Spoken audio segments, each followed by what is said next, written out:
Do you enjoy spending time with people who leave you feeling drained?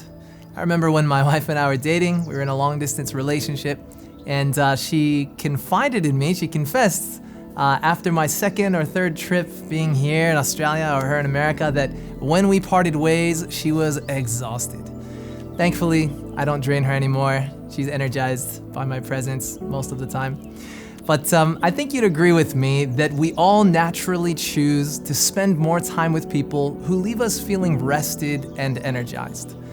In his letter to the Hebrews, Paul reflected on how they had once enjoyed a homeland and a place of rest that they could call their own.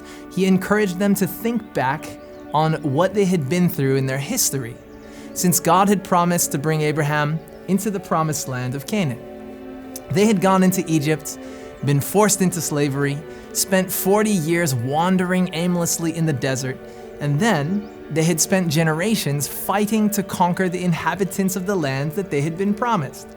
Finally, under King David and Solomon, they secured a homeland and finally found themselves at peace. They were finally able to build a magnificent temple for the Lord in the heart of Old Jerusalem. But Paul reminded his friends that in spite of all their well-won victories, they had found little rest.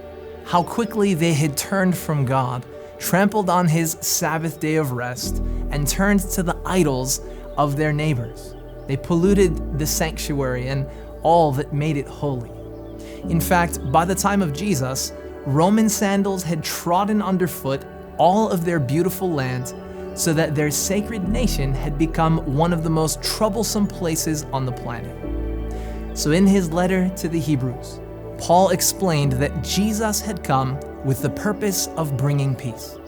He wanted the people to enter into his rest by carrying his light and unburdened yoke upon their shoulders. Christ wanted them to find security in the knowledge that the Creator God had made all things. But he also desired to reveal through the sanctuary that God in Christ has secured everything in his kingdom for those who choose him. This promise of salvation is amazing. This same Jesus, our heavenly high priest, has fixed, finished, and guaranteed our deliverance.